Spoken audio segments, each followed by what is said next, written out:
Do you ever feel lost? No, I don't mean physically, but I mean mentally. Like lost in life with no sense of direction. For a long time with Martyrs Real, I felt lost. I knew I loved to curate, but I didn't know what Martyrs Real actually needed to be. After many years of throwing ideas around and trying different approaches, I finally think I've discovered what Martyrs Real is. And what I want more than anything is to create a platform for all living artists to reach the people who want to see their art and to tell their stories. I have big plans for Mine Israel, but it all leads to the same goal, and that is to tell stories that inspire others. I think today's guest will inspire you just as much as she inspired me. Today's guest also felt lost, till finally she got the inspiration she needed, and I hope that her story can also inspire you. This is the Mine Israel podcast. I'm your host, Jacob Johnson, and this is episode 14, Sara. I'm Sara Fasolin, and best known on socials as Sara Baun. And I'm from Italy. I live in a small country in the north, near Verona, and I'm an artist. Where does that second last name come from? That one you've picked to be your kind of online username? Basically, it's like I'm not a fan of my surname because in Italian it means like beans. It's easy to make fun of it, and I just try to find a name that wasn't too far from that, and Baun for Google Translate. So I'm not sure about it, but it should mean beans in Icelandic. And the town that you live in now, is that also where you grew up? Yes, I was born here and I'm still here. I had a phase in my life where I wanted to be everywhere else, but I somehow got over it. And now I like it. I'm enjoying being here. While Sara feels more at peace in her hometown now that she has found people she can connect with, she still desires a change of scenery. She lives close to the center of town and she gets really agitated with all the noise, and it makes it hard to focus. Sara has always had a connection to nature, and even today would love to move to the countryside and have a million birdhouses all around her yard. I think I will move out as soon as I have enough money. And I'm not sure I want to be here because places that are more quiet than this. And I want to be out of the center of the village. And here we are like near the church. And the church have bells that plays like every hour. Yeah, I need silence actually. So I will probably choose another place. But I like it. Hey everyone, I have an announcement to make. I just launched our Patreon page to go along with the podcast.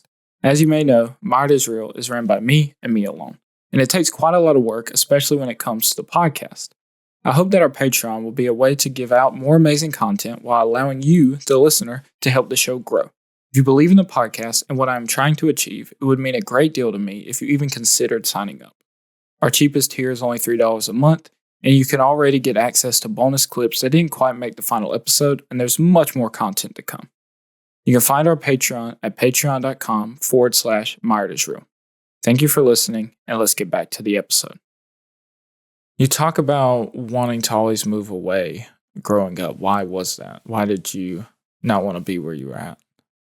I'd say definitely during high schools, because I wasn't happy to be at home. I didn't feel seen, so I was wondering if moving somewhere else will help with that. And then I had a moment when I moved out, and for a year and a half, coming back home was hard. Got through many things, many different things, and now I'm kind of at peace, I'd say. And could you tell me a little bit about what you were like as a kid? I was a weird kid, I'd say. I was shy. I was. It was very hard for me to socialize. So I was kind of in my bubble, like I was living in my head, basically. And I had friends, but not the kind of relationship you can rely on because they were just not deep relationships, I'd say. But I also don't have a good memory. I'm like, I just have more like a feeling of my childhood more than actual memories. So I'd say I remember I got along with my sisters. I have two twin sisters, younger, and we played together. Uh, we watched a lot of televisions. I remember I never studied at school, but I was very good somehow. I don't know how. I'm still wondering. I was very quiet, and yeah, it was tough. I every time I think about my primary school, middle ones, and also high schools, I really don't want to go back there. Sara says she didn't have a bad childhood, it was just a boring one. She does remember always pretending to be interested in whatever others wanted to do, just so that she could fit in, which led to her being very bored and just not feeling like herself. She would finally branch out and find herself, but that wasn't until later. There was a couple of things she really did enjoy doing as a kid, and one of them was drawing, and the other was playing Pokemon against her mother's wishes. Are there things that you would do alone as a kid for fun? Video games, but I it wasn't a thing that was allowed in my home because my mom wasn't didn't agree with that. So I remember I suddenly became a hacker with my first with the first computer we had in our home. So I was like downloading games like Pokemon or some online stuff, and I spent a lot of time playing with that. And I'm sure I drew. I was drawing a lot, but always for periods, not all the way. Like I probably spent months drawing Pokemon in my own way, and then got bored of it and stopped for I don't know 6 months for a year, and yep. And how did exactly did you discover Pokemon? Was it through collecting cards or the show, or how did you find it? I watched them on TV, and I think at some point I collected some cards, but TV was better. And then I remember my cousin's Game Boy. She had one, and I couldn't wait to go to her home just to play with just to play with that, and that was the moment I became an hacker to have them on my computer. And why didn't your mom want you to play video games? Was it just like she thought it was unhealthy or something like that? Yes, yes, yes. She always preferred us to go outside, play in fields, and we did. I mean, I enjoyed that part because I live in a small country, so I have fields behind my house, and my grandpa had horses. I remember we spent days playing in hay, with horses, dogs, maybe chickens. There were cows too, so also a lot of cats. I had fun with that, but video games are more interesting. And you said you were into art as a kid, correct? I was always kind of into art, but not in a consistent way, I'd say. And I was a very distracted kid. I liked and still like many different things. It's always hard for me to choose something and pursue it because consistency is not my strength. So uh, What Sara just said about being a very distracted kid is very important. Throughout her life, she didn't quite know where she was going to go next. She would make decisions based on her feelings at the time, which led to some issues, but also led to some great experiences that would shape her into who she is today. So, when you were growing up, what did you want to be? What did you want to be when you grew up? What was your plan? And what was your plan after graduating school? I wanted to be basically everything. I changed my mind so many times. I couldn't even remember all of them, but I remember I started with wanting to be a writer. I used to write a lot of diaries. I never finished one though. I'm not good with finishing things. Then I had a long period wanting to be a vet because I always loved animals. Then I wanted to be an entomologist. Then I had also a period where I wanted to be a truck driver. I don't know. I'm fascinated by basically everything. Um, but I didn't know art was also a job. I find that out in high school, but I mean, it was in my head. It was a different kind of job. Like you had to choose something very specific, and I didn't know it was a job you can do by yourself. I thought it would be an employee job like anyone else. Sara thought that to be an artist, you would need to go into a field that you could get a job at a company, something like graphic design or illustration. She just had no idea that you could just make art and sell it to collectors. It was such a foreign idea, it just never crossed her mind. I had a period where I wanted to be a graphic designer, but I never did that so deep. I mean, I finished high schools and I started an illustration school. I did 2 years out of three because it was very expensive, and I wasn't mad about it because I don't know, I didn't feel good with my classmates, especially in the second year. Because the first year I was studying in a city and I loved my class, but I wasn't mad about the teachers. So I moved to the same school, but in another city. And I liked the teachers, but I didn't like the class. And I was always uncomfortable. So since it was very expensive, and also my favorite teacher was fired that year, so I decided to bail. And I was still convinced I was gonna be an illustrator.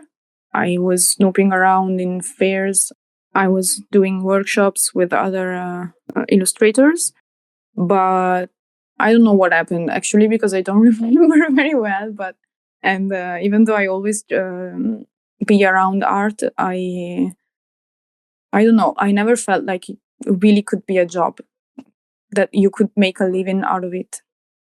Sara dropped out, but still wanted to work in illustration. But as she puts it, she's a very distracted person, and she would get all these ideas and want to do different things that it made it hard for her to focus on one objective. She also didn't have the best social skills, which gave her no idea on how to move forward in the illustration world without going to school. So Sara dropped that idea like all the rest and decided she would volunteer at a wildlife animal center, which would turn out to impact her life much more than she could have ever expected. I brought myself volunteering in this wild and exotic animals rescue center in the middle of Italy. That was the thing I was doing for a year and a half. It started as a volunteering thing, and I got accepted at their national service competition. So I moved there for a year and a half, and it was the most crazy and beautiful life experience by far. And I have very good memories from there. I had so much fun. I learned tons of things, and I made great friends there.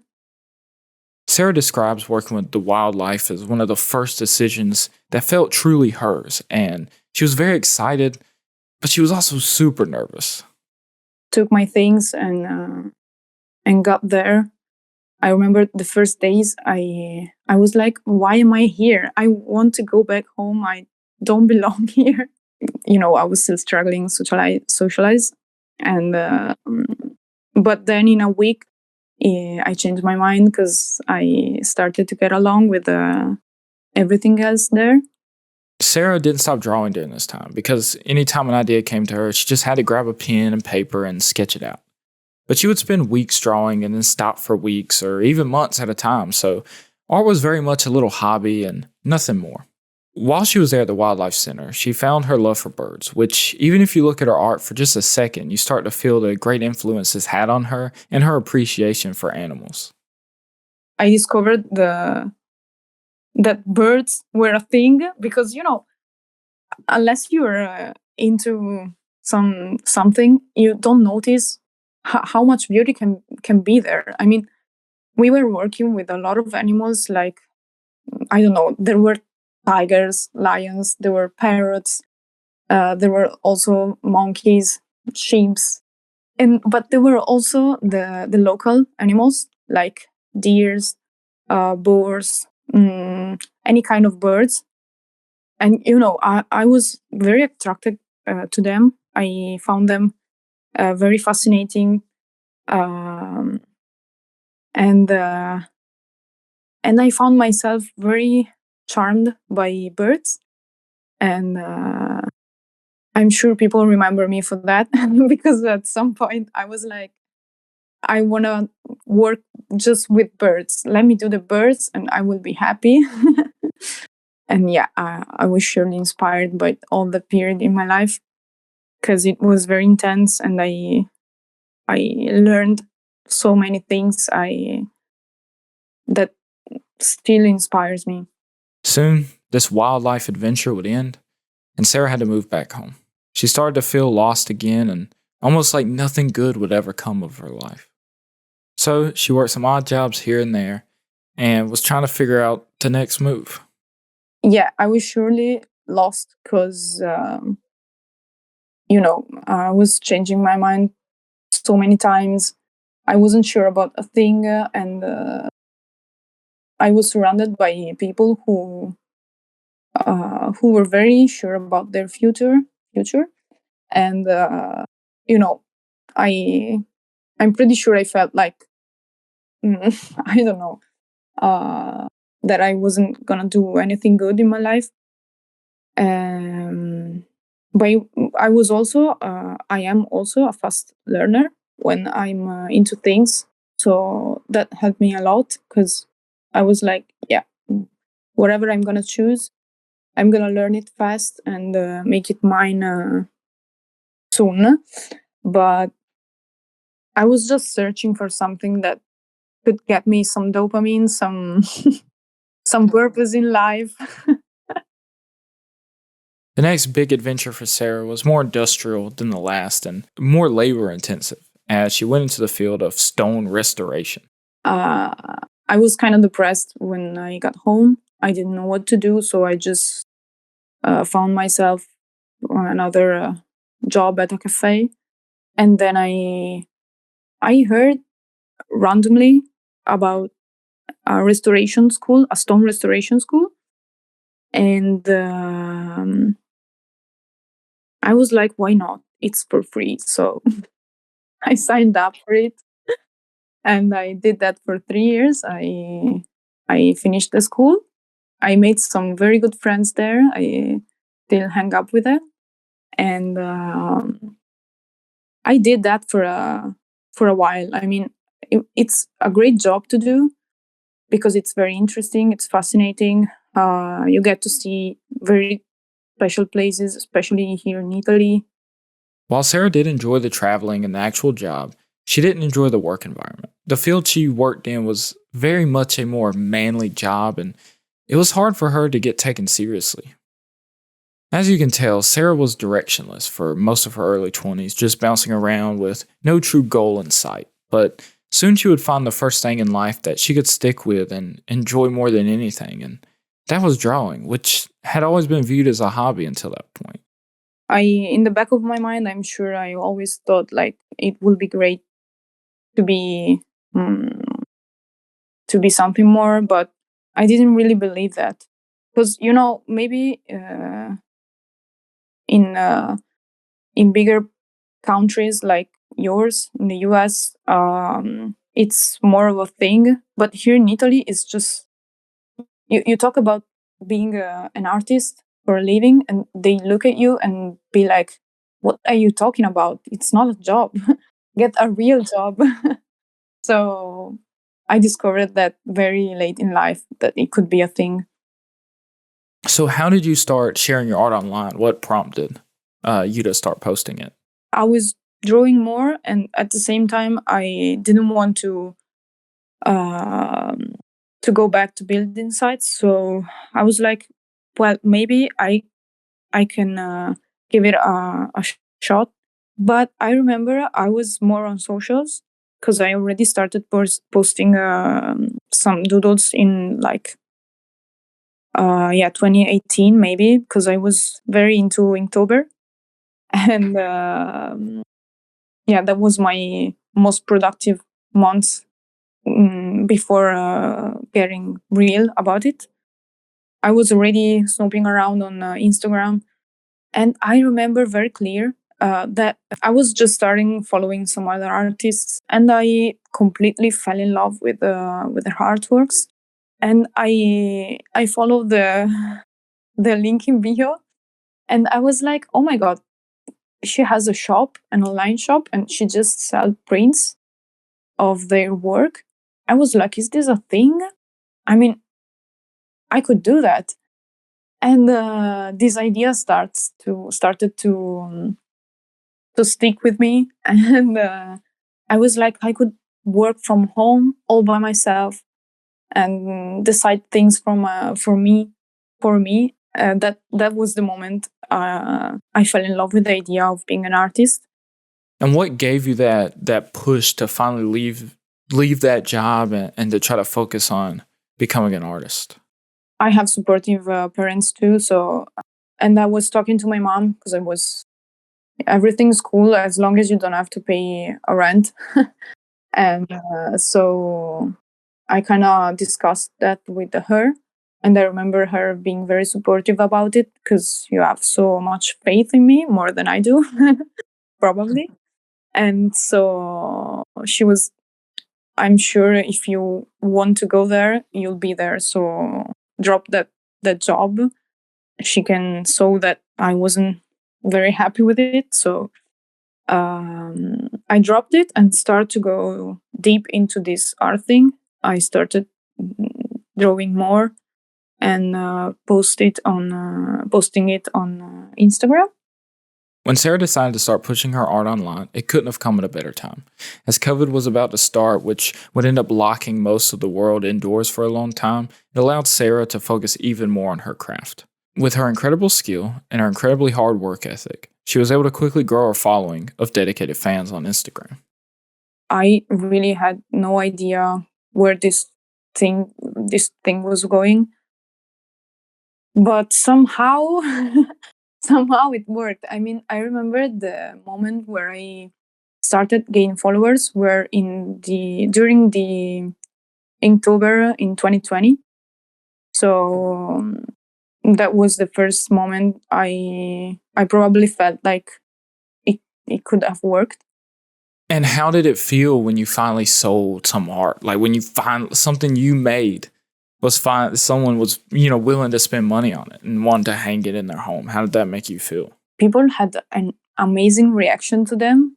I sold them all in like few hours, and I was like over the moon about it. I felt like I felt on top of the world when I saw that reaction from people's who were following me, and actually see that they were so into my weird burps that they were uh, they were willing to pay for them. I mean, wow, it's happening. It's beautiful. It's a wonderful sensation, and I live on that basically. And now that you have been focusing on this for so long and it's something that you're doing just by yourself, do you feel like you have finally found your purpose and this is what you're meant to do? Oh yeah, I'm definitely happier now. I'm doing something that keep my brain busy. I'm doing something I love. When I started to put more feelings into my drawings, people started to comment on posts saying that they could relate with them, and it's just, I don't know, it's just heartwarming that some people out there can relate to something you're doing that much. I'm sure I'll never get tired of it because it's so satisfying. And I mean, are you just blown away by how far you've come in a relatively short period of time? I have to remember myself that, and usually it's something that my loved ones keep doing, and I love them for that, because I really need to be remembered that I just started. I'm just at the beginning of it, so I can't have all of these expectations, and I have to be calm and patient and steady, and that's the hardest part for me. I'm in constant need of reassurance and rewardings. Like I need to see results to keep going, and that's something I'm working on. I have to believe in myself and in what I'm doing first. So uh, I need to find some other ways to stay motivated. I feel like all these things lead to where you are now, and it's all important for who you are. And I feel like the stuff you said about growing up is why your art looks the way it does. And you know, to me, and I mean, I might be wrong, but it seems like those anxieties and those struggles and then your experience with these animals all came together to create the works that you make now. And without those experiences, it wouldn't be the same. I believe that too. I believe that too. Yes, because mm, everything we are now, it's like a mix and a sum of all the things we got through, and it's beautiful to think that you can take something beautiful out of it. There was a lot of things that Sara said in our interview that I could relate to in my own life. And I think that what makes this podcast so special is we can learn about these artists' lives while they're still alive, and they can tell us how they felt, and we can relate and learn from it and be inspired to chase our own dreams. I'm so grateful that artists like Sara trust me enough to tell their personal stories to the world, and I couldn't thank them enough. If you want to keep hearing these wonderful stories, we need your help. If you can simply share the show with anyone you think would enjoy it, that would go a long way. And if you want to support us even more, while also getting extra content, please sign up for the Patreon page. I want this podcast to work, and I want to keep doing it for a long time, so please don't leave me hanging and sign up for the Patreon at patreon.com/MyArtistReal. Thank you for listening, and I will see you in the next episode of the My Artist Real podcast.